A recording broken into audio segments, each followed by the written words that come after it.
Alright guys, welcome back to part 2. Like I said before in the previous video, this is my second attempt filming this. The first one didn't turn out as great, because I fumbled around a lot. But this one's a lot better. So, if you got little kids, and you got this book, open her up and let's go. So if you got little kids in the room, let's do this.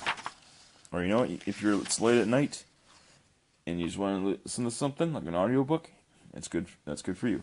So here we go. Dr. Seuss's How the Grinch Stole Christmas. This is for Teddy Owens. I have no idea who that is. Here we go.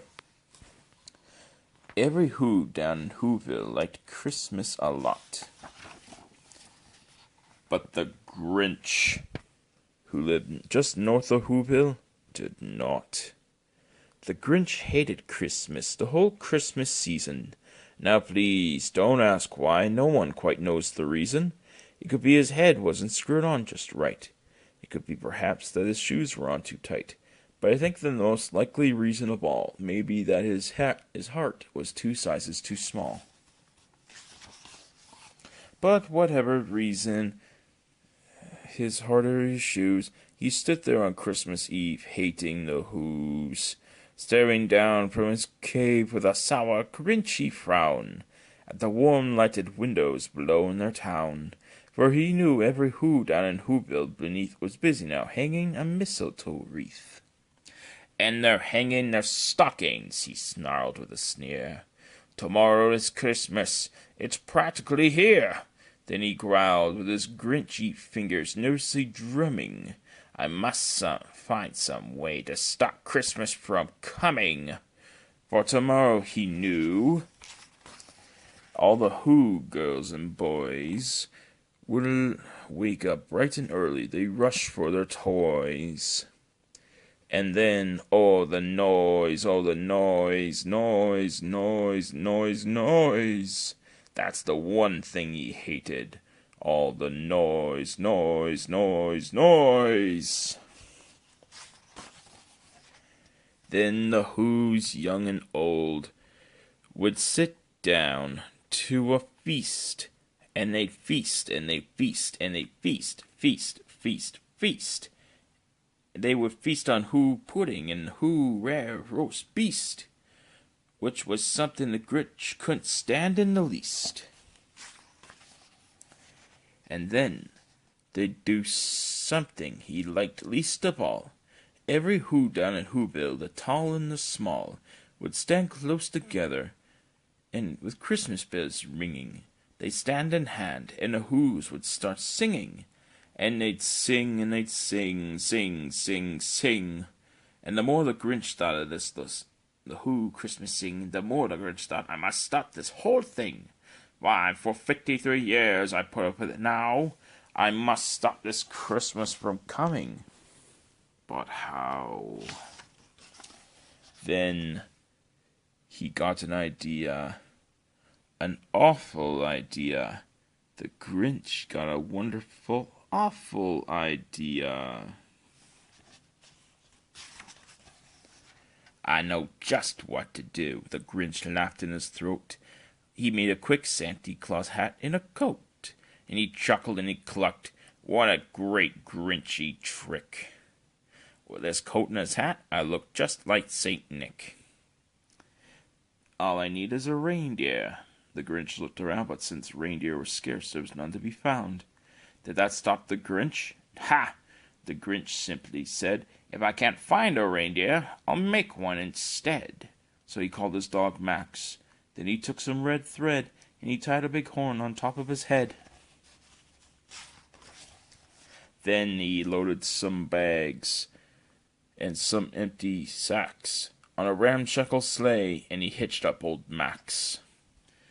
And then the Grinch said, giddy up! And the sleigh started down toward the homes where the Who's lay a-snooze in their town. All their windows were dark, quite snow filled the air. All the Who's were all dreaming sweet dreams without care. When he came to the first little house on the square, this is stop number 1, what the old Grinchy Claus hissed. He climbed to the roof, empty bags in his fist. Then he slid down the chimney, a rather quite pinch, but if Santa could do it, then so could the Grinch. He got stuck only once for a moment or two. Then he stuck his head up out of the fireplace flue, where the little Who stockings all hung in a row. These stockings, he grinned, are the first things to go. Then he slithered and he slunk with a smile most unpleasant around the whole room, and he took every present. Pop guns and bicycles, roller skates, drums, checkerboards, tricycles, popcorn, and plums. And he stuffed them into bags. Then the Grinch very nimbly stuffed all the bags, one by one, up the chimney. Then he slunk to the ice box. He took the Who's feast. He took a Who pudding. He took the roast beast. He cleaned out that ice box as quick as a flash. Why, that Grinch even took their last can of Who hash. Then he stuffed all the food up the chimney with a glee. And now, the Grinch, I will stop up the tree. And the Grinch grabbed the tree, and he started to shove. Then he heard a small sound like the coo of a dove. He turned around fast, and he saw a small Who, Linda, Cindy Lou Who. It was no more than two. The Grinch had been caught by this tiny Who daughter, who got out of bed for a cold cup of water. She stared at the Grinch and said, "Santa Claus, why? Why are you taking our Christmas tree? Why?" But you know that old Grinch, he was so smart and so slick. He thought up a lie, and he thought it up quick. "Why, my sweet little tot," the fake Santa Claus lied, "there's a light on this tree that won't light on one side. So I'm taking it home to my workshop, my dear. I'll fix it up there, then I'll bring it back here." And his fib fooled the child. Then he patted her head, and he gave her a drink, and he sent her to bed. And when Cindy Lou Who went to bed with her cup, he went to the chimney and stopped the tree up.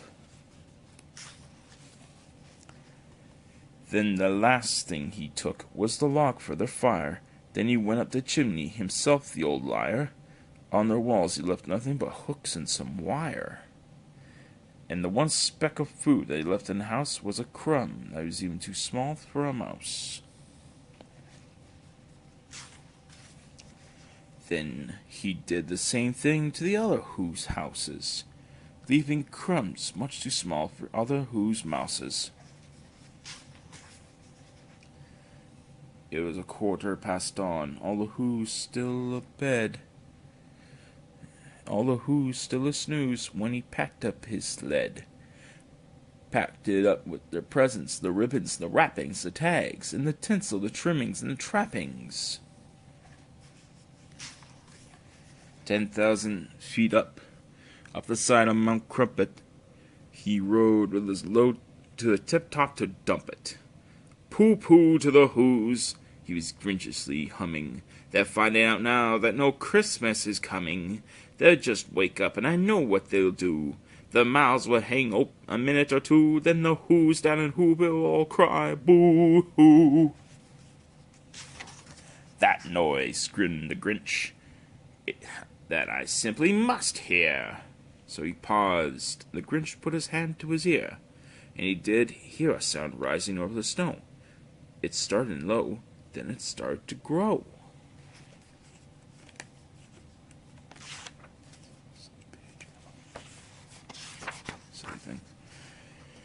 But the sound wasn't sad. Why, the sound sounded merry and glad. It couldn't be so, but it was merry, very. He stared down at Whoville. The Grinch popped his eyes. Then he shook. Then he saw a shocking surprise.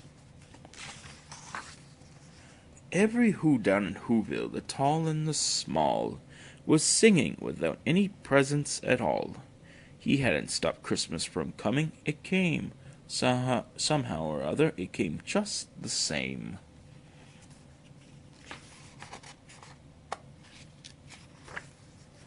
And the Grinch, with his Grinch feet ice cold in the snow, stood puzzling and puzzling. How could it be so? It came without ribbons. It came without tags. It came without packages, boxes, or bags. And he puzzled 3 hours till his puzzler was sore. Then the Grinch thought of something he hadn't before. Maybe Christmas, he thought, doesn't come from a store.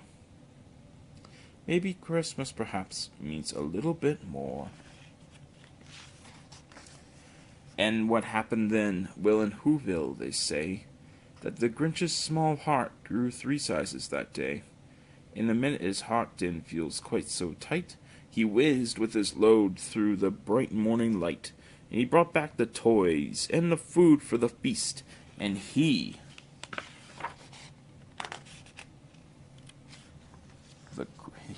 himself, the Grinch, carved the roast beast. The end. So there you go. Dr. Seuss's How the Grinch Stole Christmas. The whole thing, it's silly to me. Like, it shouldn't be called, like, How the Grinch Stole Christmas. It should just, how did the Grinch stole Christmas, Or did he steal Christmas, But it's a good moral story. It's basically telling children that there's more to Christmas than just presents. Like I said in my previous video, this is actually one of my all-time favorite books. Yeah. So, yeah, put that book to the side. So you guys, I'm glad you actually tuned into this video. Part 2. I'm going to be going away for a little while, but I'll be back sooner or later. I might do another episode of Eve at Night. I don't know. Though, I'll warn you, those episodes of Eve at Night are not really for children. But if you do watch my videos, then, there's a little bit of profanity, but that's who I am. But I'll try to be mellow with this. So, until next time, you guys, I will see you later. If I don't see you at all, have yourselves a Merry Christmas or Happy Holidays, depending on your religion. Yeah, so if you're Jewish, Happy Hanukkah and everything like that. So until next time, adios and Merry Christmas.